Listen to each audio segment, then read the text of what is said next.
Yo, hii ilibidi iwe siri ila nimeshindwa kabisa kuvumilia na moyo mwepesi. Kakaangu Rayvanny utanisamehe sana kwenye hili. Taarifa zilizopo ni kwamba mwanamuziki kutokea India mwenye asili ya Morocco, Nora Fatei yupo kwenye anga la Tanzania. Kuna nini tena? Bas, imekwisha.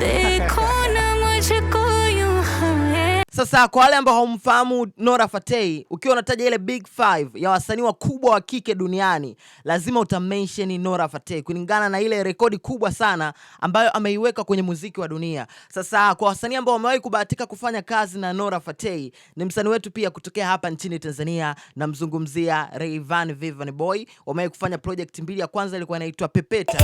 Hapa. Bad girl, you can be my baby mama.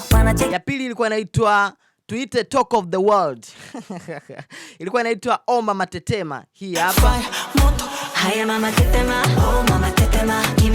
Sasa siku ya juzi niliwapa pia taarifa kuwa mwanadada Nora Fatei amekuwa ni miongoni mwa wasanii ambao wametajwa kwenye ile list ya wasanii ambao wataperform kwenye ufunguzi wa michuano ya kombe la dunia kwa mwaka 2026. Lakini nikamuomba kakaangu Ray kwa unyenyekevu mkubwa sana atu surprise. Sasa naona surprise zishaanza kuonekana mapema sana.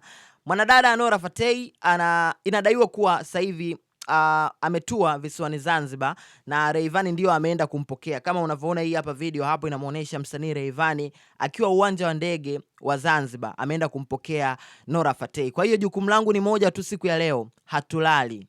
In Alikiba voice, leo silali, na kisha kuwa nitawapa kile ambacho kitakuwa kinaendelea kuhusiana na ujio wa Nora Fatei nchini kwetu.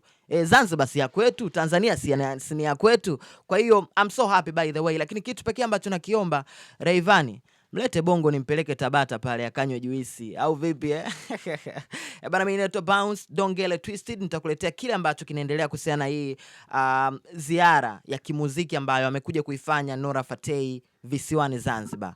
Pull up.